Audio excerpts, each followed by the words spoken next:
À medida que a geração muda e a revolução avança, tenhamos uma consciência de classe anti-imperialista mais forte. Hoje faz 120 anos desde que o imperialismo japonês, por métodos bandidescos, falsificou o chamado Tratado de 5 Pontos de Ulsa para usurpar a soberania do nosso país.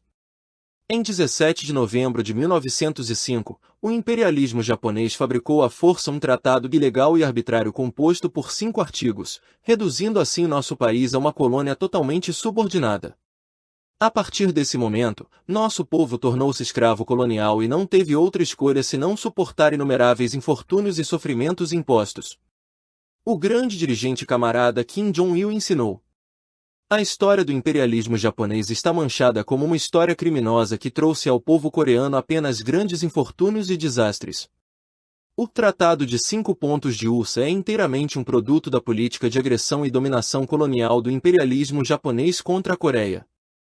Desde muito cedo, os invasores japoneses, que cobiçavam dominar nosso país, aceleraram de forma frenética os preparativos para a invasão da Coreia após realizarem a reforma burguesa conhecida como Restauração Meiji. Tendo provocado o incidente do navio Union em 1875, o imperialismo japonês continuou tramando sinistramente a colonização da Coreia e, logo após o fim da Guerra Russo-Japonesa, lançou-se sem demora em atividades de agressão plena contra nosso país. Calculando que o uso aberto da força contra um Estado soberano poderia enfrentar forte oposição da opinião pública interna e externa, o imperialismo japonês tentou legitimar sua dominação colonial fabricando o Tratado de 5 Pontos de Ulsa. O Tratado de 5 Pontos de Ulsa, que o imperialismo japonês tomou como uma das supostas bases legais para colonizar nosso país, é um tratado ilegal e nulo que violou de forma desenfreada os requisitos e princípios do direito internacional. Foi um documento fraudulento totalmente forjado com coerção desde o início, permeado de ameaças e imposto pela força, marcado por sua natureza compulsória e ilegal. Esse tratado foi, desde o momento de sua elaboração, planejado com base na violência, e a própria negociação estava destinada a ser conduzida sob métodos de intimidação. Na decisão de gabinete adotada em outubro de 1905, o imperialismo japonês estabeleceu como objetivo básico transformar nosso país em um protetorado e previu tanto os procedimentos práticos para a conclusão do tratado, quanto o acionamento da força militar. Chegou até mesmo a planejar que, caso o tratado fosse rejeitado, proclamaria unilateralmente ao mundo que havia estabelecido direitos de proteção sobre nosso país como último recurso. O processo de fabricação do Tratado de 5 Pontos de Ulsa foi exatamente o processo de execução direta dessa decisão de gabinete. Para transformar o Tratado de 5 Pontos de Ulsa em um tratado legítimo que enganasse o mundo, o imperialismo japonês não poupou qualquer meio ou método.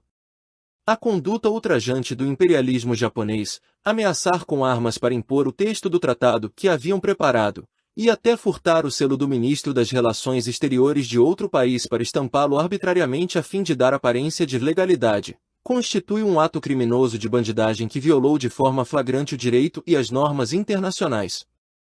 O imperialismo japonês, brandindo esse documento fraudulento, não apenas usurpou a soberania e o território da Coreia, como também, ao instaurar a administração ilegal do residente-geral e, posteriormente, do governador-geral, cometeu crimes de lesa humanidade de proporções extraordinárias, raramente vistos na história. Em especial, os massacres organizados e deliberados de coreanos perpetrados pelo imperialismo japonês durante seu domínio colonial constituíram crimes dos mais atrozes, sem paralelo em nenhuma página da história da humanidade. O imperialismo japonês tirou a vida dos coreanos pelas formas mais cruéis, fuzilando, espancando até a morte, esfaqueando, enterrando vivo, jogando pessoas ainda vivas em água fervente, arrancando-lhes os olhos, dilacerando-lhes os membros e queimando-as vivas. O número de coreanos mortos dessa maneira ultrapassa 1 milhão. Após iniciar a Guerra Sino-Japonesa, o imperialismo japonês sequestrou e levou à força cerca de 8,4 milhões de jovens coreanos, impondo-lhes uma vida de escravidão medieval e usando-os como bucha de canhão na guerra. E não parou por aí. O pérfido imperialismo japonês, durante seu domínio colonial fascista sobre nosso país, saqueou indiscriminadamente inúmeras riquezas, incluindo ouro e joias, e tentou arrancar não apenas nossa língua escrita e falada, mas até mesmo os sobrenomes e os nomes dos coreanos. É somente o imperialismo japonês que, com um tratado que nem sequer possuía nome, ousou usurpar a soberania de um país e impor durante décadas a dominação colonial mais brutal e selvagem. Os crimes do imperialismo japonês, que falsificou o Tratado de 5 Pontos de Ulsa por métodos de banditismo e impôs ao nosso povo o destino de escravidão colonial, jamais poderão ser encobertos ou apagados, mesmo com o passar dos anos e a mudança das gerações. Nosso povo lembra claramente todos os crimes cometidos pelo Japão no século passado e certamente fará com que ele pague por todos eles. Onsu Hyun. Rodon Sim.